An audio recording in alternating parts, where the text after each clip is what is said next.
ప్రపంచంలో ఎంతోమంది రాజులు వచ్చారు, భూమిపతులను అనుకున్నారు, పరిపాలన చేశారు.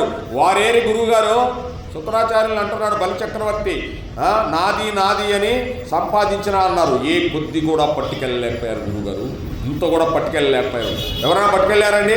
మన కళ్ళ ముందు వచ్చిన వాళ్ళు పెద్ద పెద్ద యాక్టర్లు వచ్చారు, నాయకులు వచ్చారు, ఎవరైనా ఇంత పట్టుకెళ్ళారా? ఒక్కొక్క పొలం ఒక్కొక్క ఎకరాతో ఉన్నోళ్ళు కొన్ని కోట్లు సంపాదించారు, ఒక్కడ పట్టుకెళ్ళా.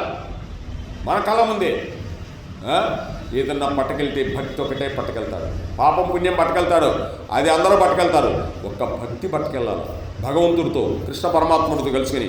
అందుకే అలెగ్జాండర్ చక్రవర్తి కూడా వెళ్ళిపోయేటప్పుడు ఒక మాట చెప్పాడు, నేను మరణించిన తర్వాత నా శవపేటికి 2 కన్నములు పెట్టి నా 2 చేతులు బయట పెట్టండి. ప్రపంచ విజేత అలెగ్జాండర్ భూస్థాపితం చేయబడిన తర్వాత శిలాఫలకంపై దాని మీద ఒక మాట రాయండి. ఏమని రాస్తారో తెలుసా? Alexander the Great came into this world with empty hands, became the world convener for some time and left this world with empty hands. ఖాళీ చేతులతో అలెగ్జాండర్ ఈ ప్రపంచంలోకి వచ్చి కొంతకాలం విశ్వాన్ని పరిపాలన చేసి తైతక్కలాడి ఖాళీ చేతులతో ఈ భూమి మీద నుంచి వెళ్ళిపోయాడని రాయండియా. చూసిన వాళ్ళకి నా జీవితం పాడైపోతుంది అని తెలుస్తుంది. కాబట్టి మీరు దాన ధర్మాలు చేయండి భగవంతుడి పేరు చెప్పి అని బలి చక్రవర్తి చెప్తూ ఉన్నారు మనకి. కృష్ణమూర్తి అంటే మాటలు కాదండి,